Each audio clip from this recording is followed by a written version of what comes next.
L'apostolisme, une fidélité vivante à la mission des apôtres. L'apostolisme est un concept fondamental dans la théologie chrétienne, en particulier dans les traditions catholiques et orthodoxes, mais également dans d'autres confessions chrétiennes qui valorisent la continuité. D'élouer la continuité avec les origines du christianisme. Ce terme désigne l'engagement à préserver et à vivre la foi telle qu'elle a été transmise par les apôtres de Jésus-Christ, ses disciples choisis pour être les premiers témoins de sa vie, de sa mort et de sa résurrection. L'apostolisme ne se limite pas à une simple adhésion intellectuelle à des doctrines, mais englobe une manière de vivre, de transmettre et de perpétuer la mission confiée par le Christ aux apôtres. Il repose sur 3 piliers essentiels: la transmission de la foi, la succession apostolique et la vie apostolique. Cet essai explore ces 3 dimensions en détail, tout en mettant en lumière leur pertinence dans le contexte contemporain. 1. La transmission de la foi, une ancre dans la tradition apostolique. Le premier pilier de l'apostolisme est la fidélité à l'enseignement des apôtres, qui constitue le fondement de la foi chrétienne. Les apôtres, tels que Pierre, Paul, Jean, Jacques et les autres membres des 12 ont été les témoins directs des paroles et des actes de Jésus-Christ. Leurs témoignages, consignés dans les Écritures, notamment les évangiles et les épîtres du Nouveau Testament, ainsi que dans la tradition orale des premières communautés chrétiennes, forment le cœur de la doctrine chrétienne. L'apostolisme affirme que l'Église doit résister, Sintine. Dans cette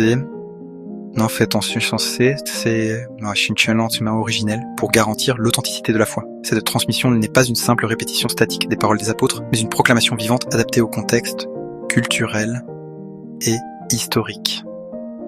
Par exemple, les apôtres eux-mêmes ont adapté leur prédication aux auditoires juifs, grecs ou romains, tout en restant fidèles au message central de l'Évangile, la vie, la mort et la résurrection de Jésus, comme chemin de salut.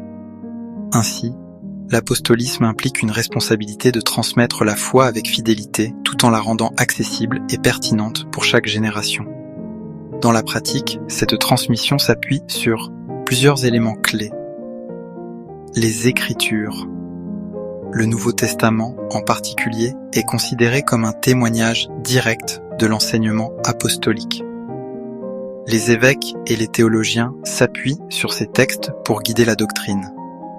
La tradition, complémentaire aux Écritures, la tradition apostolique inclut les pratiques, les rites et les enseignements transmis oralement ou par la vie des premières communautés chrétiennes. Le magistère. Dans certaines traditions, comme le catholicisme, l'autorité enseignante de l'Église, le magistère, veille à interpréter et à préserver la foi apostolique face aux défis théologiques ou culturels. L'apostolisme, dans ce sens, est un appel à préserver l'intégrité du message évangélique tout en le faisant vivre dans un monde en constante évolution. 2. La succession apostolique, une continuité dans le ministère. Le deuxième pilier de l'apostolisme est la succession apostolique, un concept qui met l'accent sur la continuité du ministère des apôtres à travers les évêques. Selon la tradition chrétienne, Jésus a confié une mission particulière aux apôtres, notamment celle de guider l'Église et de proclamer l'Évangile jusqu'aux extrémités de la terre. Matthieu 28, 19, 20. Cette mission ne s'est pas éteinte avec la mort des apôtres, mais a été transmise à leurs successeurs par l'imposition des mains, une pratique décrite dans le Nouveau Testament. Par exemple, 2 Timothée 1, 6. La succession apostolique est donc perçue comme une chaîne ininterrompue reliant les évêques d'aujourd'hui aux apôtres d'origine. Les évêques, en tant que successeurs des apôtres, ont la responsabilité de préserver la doctrine, de maintenir l'unité de l'Église et de guider les fidèles dans leur vie spirituelle. Ce principe est particulièrement central dans les églises catholiques et orthodoxes, où l'ordination épiscopale est vue comme un sacrement conférant une grâce spéciale pour accomplir cette mission. Cependant, la succession apostolique ne se limite pas à une simple transmission d'autorité. Elle implique également une responsabilité spirituelle et pastorale. Les évêques sont appelés à être des gardiens de la foi, des enseignants de la doctrine et des pasteurs attentifs aux besoins de leur communauté. Cette continuité garantit que l'Église reste fidèle à sa mission originelle tout en s'adaptant aux défis de chaque époque. Dans certaines confessions protestantes, la succession apostolique est interprétée de manière moins formelle, mettant davantage l'accent sur la fidélité à l'enseignement apostolique que sur une lignée institutionnelle. Cependant, même dans ces traditions, l'idée d'une continuité avec les apôtres reste essentielle pour légitimer l'autorité spirituelle et doctrinale. 3. La vie apostolique, une mission vivante et engagée. Le troisième pilier de l'apostolisme est la vie apostolique, qui appelle chaque chrétien à imiter l'exemple des apôtres dans leur zèle missionnaire, leur simplicité de vie et leur engagement envers l'Évangile. Les premières communautés chrétiennes décrites dans les Actes des Apôtres sont un modèle de cette vie apostolique. Elles étaient marquées par la prière commune, le partage des biens, le service des pauvres et une proclamation audacieuse de la foi. Actes 2, 42-47. La vie apostolique se caractérise par plusieurs aspects. Le zèle missionnaire. Comme les apôtres, les chrétiens sont appelés à annoncer l'Évangile, non seulement par des paroles, mais aussi par leurs actions et leurs témoignages de vie. La simplicité et l'humilité. Les apôtres vivaient souvent dans des conditions modestes, se consacrant entièrement à leur mission. Cette simplicité inspire les chrétiens à privilégier les valeurs spirituelles sur les richesses matérielles. La prière et la communion fraternelle. La vie apostolique est profondément enracinée dans la prière personnelle et communautaire qui nourrit la relation avec Dieu et renforce l'unité entre les croyants. Le service des autres, à l'image des apôtres, qui ont servi les pauvres, les malades et les marginalisés, les chrétiens sont appelés à vivre une charité active et désintéressée. Dans le contexte contemporain, la vie apostolique prend des formes variées, allant de l'engagement missionnaire dans des régions éloignées à des initiatives locales de charité, d'éducation ou de dialogue interreligieux.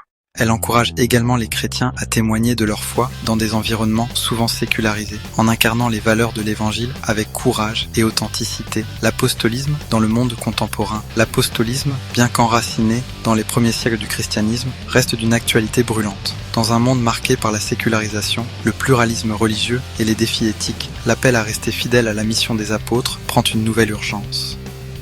Les chrétiens sont invités à redécouvrir l'apostolisme comme une source d'inspiration pour vivre leur foi de manière dynamique et missionnaire.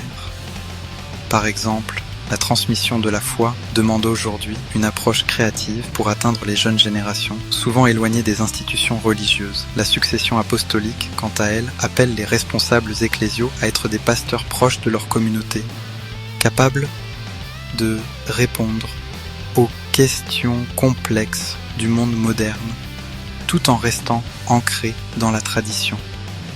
Enfin, la vie apostolique incite chaque croyant à être un témoin de l'Évangile dans son milieu de vie, que ce soit au travail, en famille ou dans la sphère publique. Conclusion.